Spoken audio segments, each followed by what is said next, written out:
Okay, day 10, this is part two, and the one part I left out of part one is this tie into Javid. I had been on this tour of Iowa, and had met a person in Quad Cities, and she had told me about this kind of convenience store scam that was being run by open a convenience store, run the drugs through there, collapse it, start another one, that type of thing. And that sounded very similar to the Alabama story that Javid was involved in. If you don't know Javid, he's a billionaire, runs Riceland Hospital System, and he's a huge contributor, the largest contributor to Hillary. Obviously, I thought that the drugs were coming in and being used, quarter weight drugs or half weight drugs being used in his hospital system throughout, also the VA hospital system, as well as the repilling operation for general usage, and also the street, selling them out of the back of pain clinics. So there was a tie-in here, and the Awans were the key tie between Hillary and Javid. Okay, so I didn't cover that in the first one. I talked about the uranium rat line. What I didn't mention was that the Faisalabad, and the Imran starts this company in 2009 called New Dawn Corporation in 2011, June 2011, and it could be that the 2009 farms were now in production at 2011, and uranium and oil and mining, uranium especially, is very much like oil, very much like opium, in that you have to reduce it. The more you reduce it, the higher value your cargo is. So you want to reduce it before you ship it. And I speculated that there was a children's hospital going here, and a research hospital, and a radiological research nuclear medicine type facility going in here, and that's where this was going to all be broken down and reduced before it moved down to the port of Karachi, where Imran used to work. But the key idea of 2011 was, before it used to go this way overland to Iran, through NATO, and then to Montreal, Canada, then into the United States through New York. Now the new rat line was going to be going east. Now Maersk ships going east. So that was the big idea, 2011, the New Dawn Corporation. So everything starts to go to Zanesville, believe it or not, little Zanesville, Ohio. Here in Piketon, Ohio, is the basis of United States Enrichment Corporation. There's a place here where they spin uranium, and basically it's gas diffusion. They heat the uranium up. It's very lots of acids and gases, and a very noxious process. And basically you turn uranium into a gas, you separate it magnetically and so forth, and then you get a little bit on the outside, you scrape it off, and you do it again and again and again until you finally get uranium. Very time-consuming process, consumes huge amounts of electricity. Now, who knows if the Ohio River is being used to power this secretly? You can speculate on that, but this is the destination for the uranium. This was the deal done in 1995, and it was online in 1998. So this is the Uranium One deal right here. Ground zero is Piketon, Ohio. I think they're just building a new plant there right now. So now Clarksburg acts kind of like the gate for uranium, and there's also Fort Campbell, Kentucky in here as well. I believe the highly enriched uranium, this is ready to go for weapons program uranium. This is the plus 20% stuff, up to plus 80%, ready to go for weapons, is somewhere in here as well.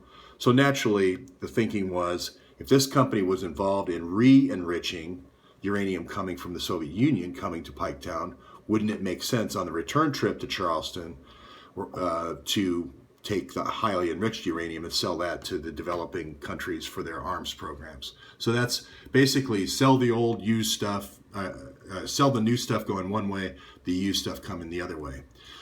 How would you do that? Well, I speculated that there was this R&L transfer company that had been involved in illegal cigarette shipments for that Javid that we spoke about earlier. And I speculated that some of those people might have been these rodents, this group, this family of 8 that was killed.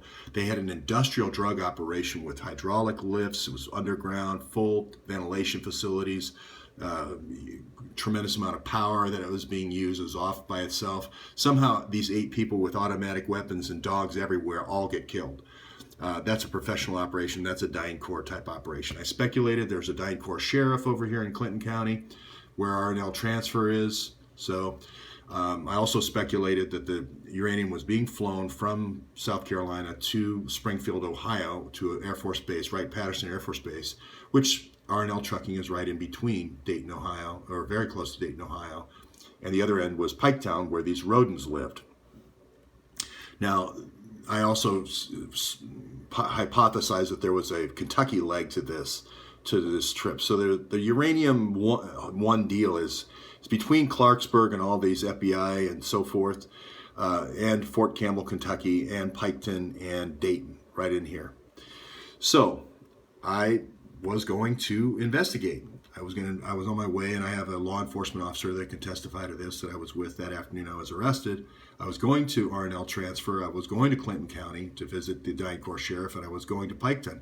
Now, you got to remember the state of mind here. I just talked to Deep Uranium, and he had said, this is what's happening. There is a uranium rat line. It is coming into the United States. What you said about CIA is true. This is how it's done. You're going to be going to visit the place where there was 8 murders, okay? You're going to be going to visit the family. You're going to be going into R&L transfer, right? Where, could have been the very serious people you're going to be talking to. I was on my way. That's when the parallel construction happened. That's when what I believe is the source of this uranium, where it flies from, the depleted uranium, that's when they arranged for the parallel construction to have me arrested and falsely imprison me, and came up with all these hokey reasons, and then later came out of trial that they were the ones that had nothing to do with what the police said I was arrested for. So they admitted that, not my testimony. The police, the Zanesville police said JTTF out of Virginia and South Carolina arrested me. When I looked at Officer Pettyjohn square in the eye, he told me straight out that he was from the Columbus office. He wasn't. He was from Lynchburg, Virginia. He's known Andrew McCabe since the beginning of JTTF. And he is the man for uranium. Officer Pettyjohn is the uranium expert worldwide. He's been involved in many cases. You can look him up. That's why I got stopped in Zanesville, because I was on my way to this site. I was on my way to putting this together. R&L Trucking, the Roden murders, U.S. enrichment. I believe. That's my speculation right now. Haven't proved that yet. But as more details come out about United States enrichment, the different people that trucked to Piketon. Now, this was supposed to be a company called Transportation Logistics. But what I believe Transportation Logistics did is printed false identification, and other trucking companies were involved that had committed crimes before and had been cited for crimes in illegal cigarette transportation for the Javid convenience stores and so forth, and that these rodents were using that identification. That's what I was working on. I was talking to several police officers that worked on this case. So that was my traditional understanding of the routes. I'll skip through to where I left off last time now. I'll jump to the map again.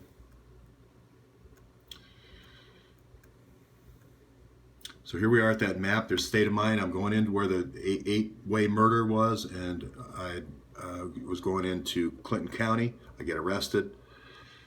This resulted, what we had done that day was a show called Clear and Present Danger. Jason and I had done a show where we had said that this ship was coming into Charleston. It was the Awans using diplomatic containers, using the uranium cover to bring in drugs and potentially depleted uranium weapons. Okay, so then the false parallel construction happens. Now I go on a uranium tear after that. I am just convinced that this NADRA now is both the uranium rat line one way, and they're paying for it with application development. So there's a series of things where I had Trish asked a question of Craig here when they went to London, and Julian Assange, I don't know, but Julian Assange almost arranges to have Craig Murray there, it seems like, to ask this question. We almost get a meeting there to finish this out.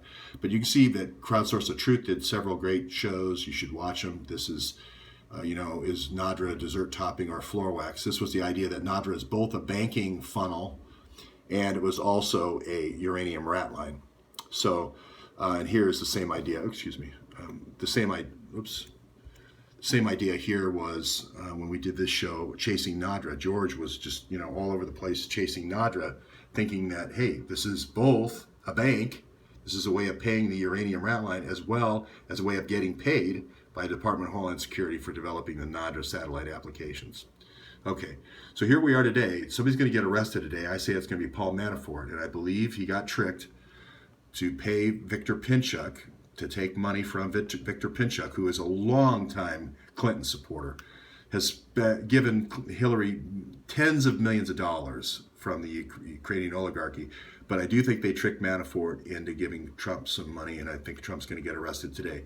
So again, here we go with the actual conspirators themselves accusing other people of their crimes and tricking other people into committing 1/100th of the crimes they've committed, and then calling that law, calling that justice. It's the McCabe entrapment. I've seen it for 7 years now, and I have to call it out. Others may drop away, but I'm not changing. I'm going straight for the truth.